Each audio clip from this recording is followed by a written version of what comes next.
ce qu'on vit, c'est ni plus ni moins, ce ne sont ni plus ni moins des traumas. Dans ce qu'on analyse d'un point de vue psychologique. Alors, excusez-moi, j'appuie sur un bouton qui fait disparaître, mais voilà, je le remets. Voilà, j'espère que ça va marcher. Donc, c'est une période traumatisante, c'est une crise, on l'entend partout, tous les jours. Ce que j'ai décidé de vous partager là, c'est l'idéogramme chinois qui signifie crise. Alors, ce n'est pas du tout un clin d'œil au fait que ce qu'on vit Ah si, c'est drôle. vient de Chine, voilà, mais c'est intéressant, prenons ça, en tout cas aujourd'hui. L'idéogramme chinois pour crise, c'est Weiji, et il est constitué de deux parties. Le premier, c'est danger.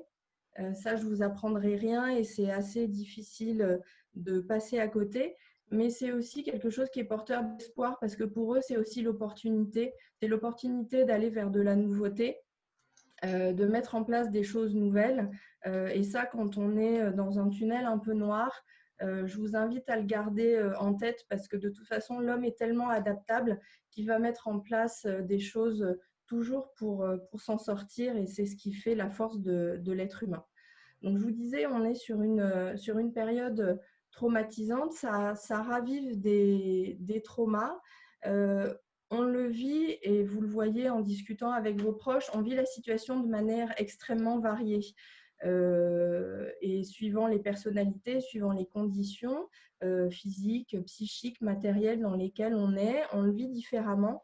Et il y a une chose en tête, c'est que vous pouvez vous dire que vous ne subissez pas et que finalement vous êtes plutôt privilégié dans cette situation. Euh, Vous ne le subissez pas, mais vous en êtes quand même témoin parce qu'on voit des choses assez violentes et finalement, euh, on est autant touché en étant témoin qu'en le vivant soi-même.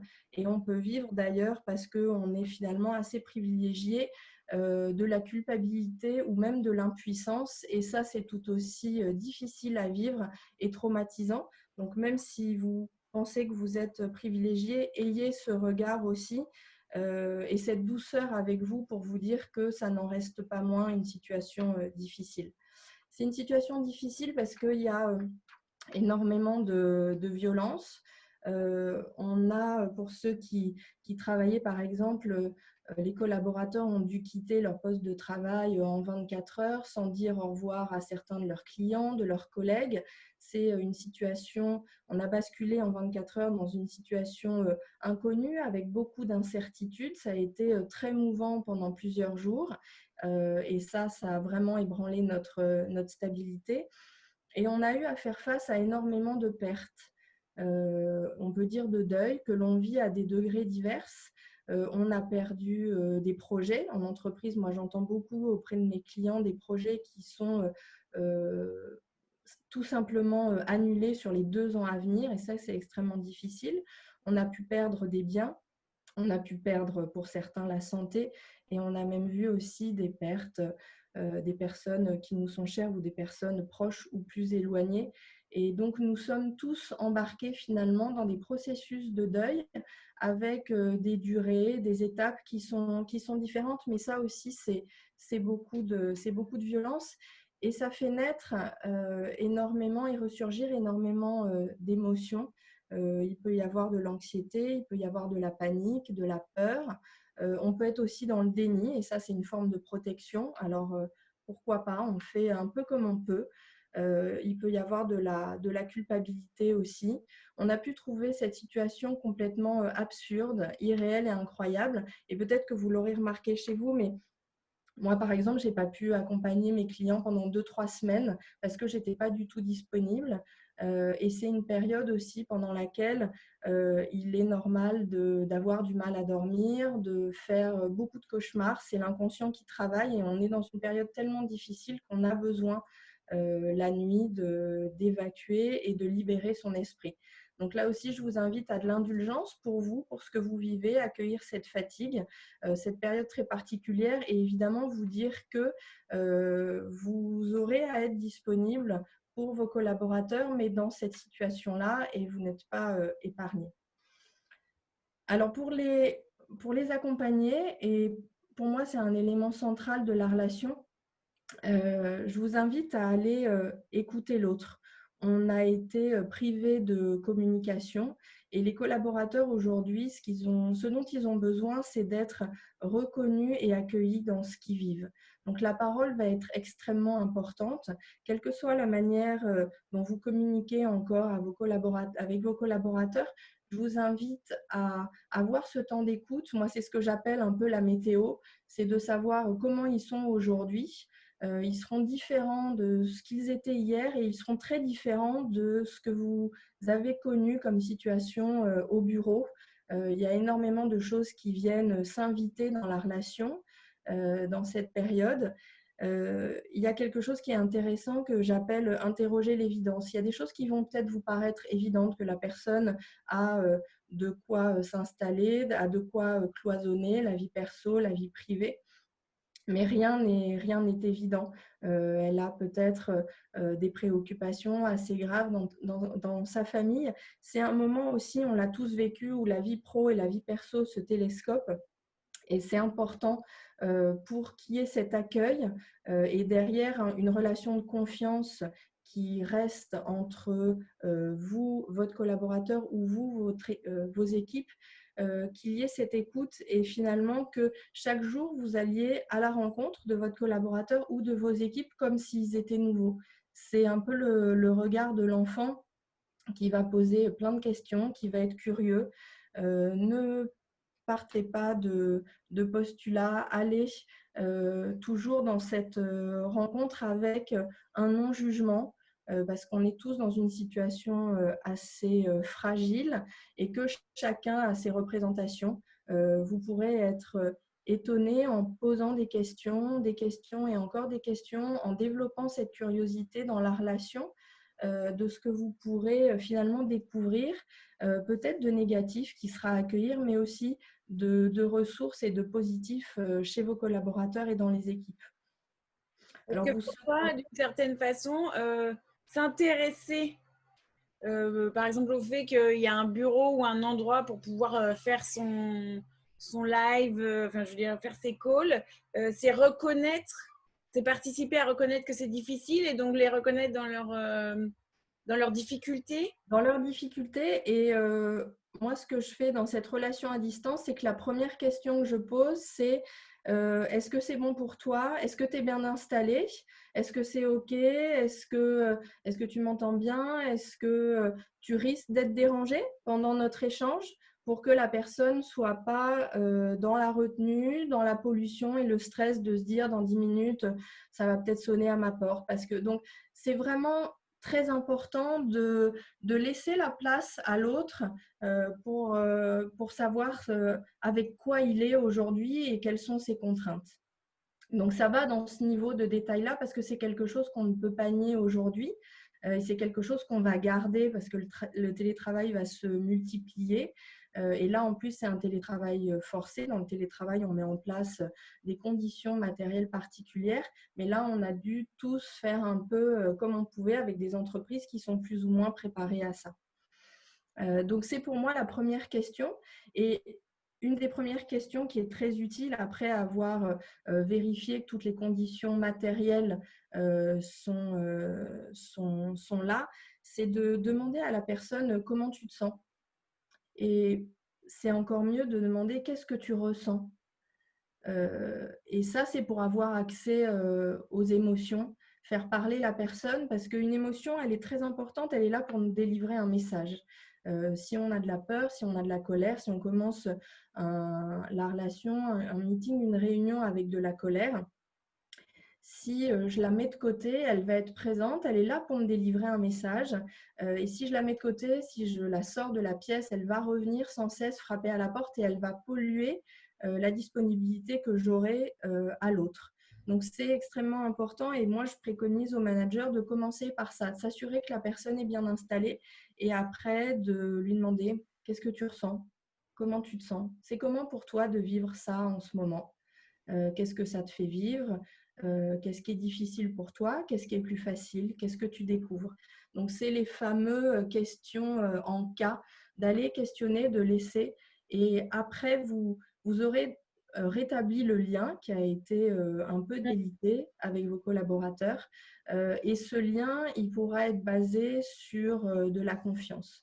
Et je vous parlerai tout à l'heure de l'engagement. C'est quelque chose qui est important et essentiel à maintenir aujourd'hui.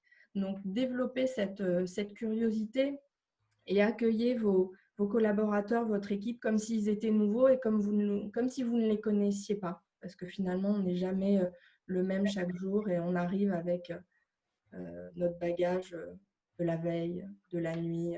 Et ça, c'est important dans cette relation à distance. Alors, ce que je souhaite partager avec vous aujourd'hui, c'est on est tous dans la relation aux autres, à la vie, on est tous, ça c'est universel, soumis à des pressions existentielles. Elles sont au nombre de 5. Ce sont des contraintes qui sont fondamentales, qui au cours de notre vie vont aller, venir, vont s'additionner. Alors, c'est des contraintes qui nous poussent à agir bien souvent, mais c'est des contraintes aussi qui nous paralysent, mais c'est incontournable. On doit faire avec ça. Et en ce moment, plus que jamais, c'est des questions qui nous agitent. La première pression, c'est la finitude. Alors, c'est bien sûr notre propre finitude, notre propre mort, et aujourd'hui, on y est confronté, à la nôtre, à celle de nos proches. Je vous parlais tout à l'heure de projet, ça peut être aussi une situation qui s'achève, qui ne sera plus jamais comme avant. On entend tous les jours, il y aura un avant et un après. Ouais, ça, c'est pas facile à intégrer. En entreprise, il y a énormément, on est confronté en permanence à la finitude, c'est changer d'équipe, c'est changer de patron, c'est changer de stratégie, c'est changer de locaux. C'est pas facile, mais en même temps, accepter tout ça, c'est rendre le quotidien encore plus vivant et encore plus gourmand, c'est profiter de tout ce qui se passe. Mais ayez en tête que vos collaborateurs et vous, nous sommes tous avec cette pression-là qui est très forte. La deuxième pression, c'est la solitude. Alors, c'est vrai que là, dans le contexte qu'on vit pour les relations en entreprise, on peut pallier à cette solitude par le téléphone, par les visios. Ça reste une présence, mais cette pression-là, vous savez, c'est ce qui nous fait dire dans la vie, finalement, je serai toujours seule. Il n'y aura vraiment jamais personne avec moi, c'est moi avec moi et je serai toujours seule. Et ça peut être… Que sur moi-même. Comment ? Et est-ce que tu as je peux compter que sur moi-même? Je peux faire confiance à personne?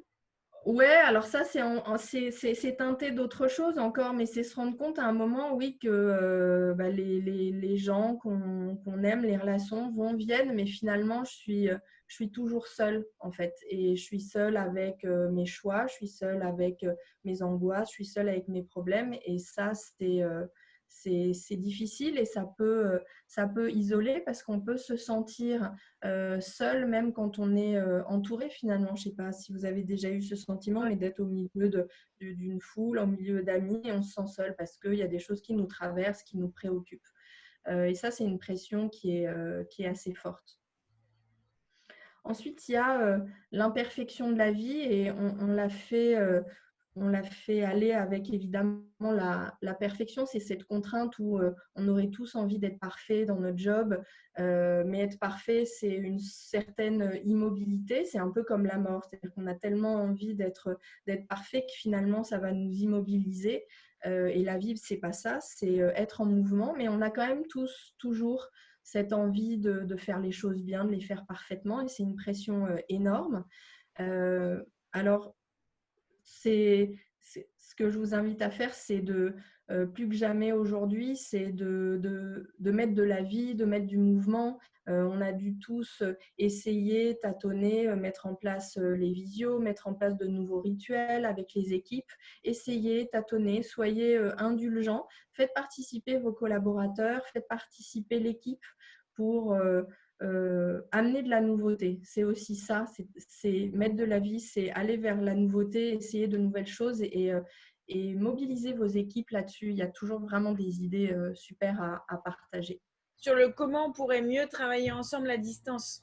Oui, c'est ça, parce que je pense qu'aucun manager n'a vraiment la réponse. Et dans Le fait de nourrir la relation aussi, on peut être, et c'est ça que je trouve vraiment super, c'est qu'on peut être surpris par ce que les personnes peuvent amener. Je vous parlais du fait d'écouter qui était extrêmement important. Écouter comment vos collaborateurs se sentent, comment les équipes se sentent, mais ce qu'elles ont envie de mettre en place. Parce qu'il faut qu'on se remette tous en mouvement, il faut qu'on se remette dans la vie. Et chacun, en participant à cette vie et à ce mouvement, en donnant les idées, ça va permettre aussi de recréer un collectif et de recréer un lien en faisant participer ceux qui sont en télétravail, ceux qui se sont arrêtés aussi quand ils reviennent et qui auront vécu les choses différemment. Il y a énormément de richesses et de choses à prendre. La quatrième pression existentielle, c'est l'absurde et l'absence de sens. C'est très présent en ce moment. En fait, quand on prend toutes ces pressions pour le moment, on les prend toutes de plein fouet et c'est ce qui fait que la situation est extrêmement difficile. Se dire c'est complètement absurde et irréel ce qu'on vit. En tant que manager et que dirigeant, vous êtes évidemment porteur de sens plus que jamais en cette période. Il ne s'agit pas de donner une vision, mais de donner un sens. Et ce qui est important, c'est que si vous n'avez pas de sens à donner pour ce qui va se passer dans une semaine, donnez un sens à cette réunion d'aujourd'hui qui va durer 20 minutes, donnez un sens à cette journée-là particulière et il y aura un autre sens à donner demain. C'est aussi se dire que le sens, il est à donner à chaque fois dans la relation au moment présent, presque jour après jour.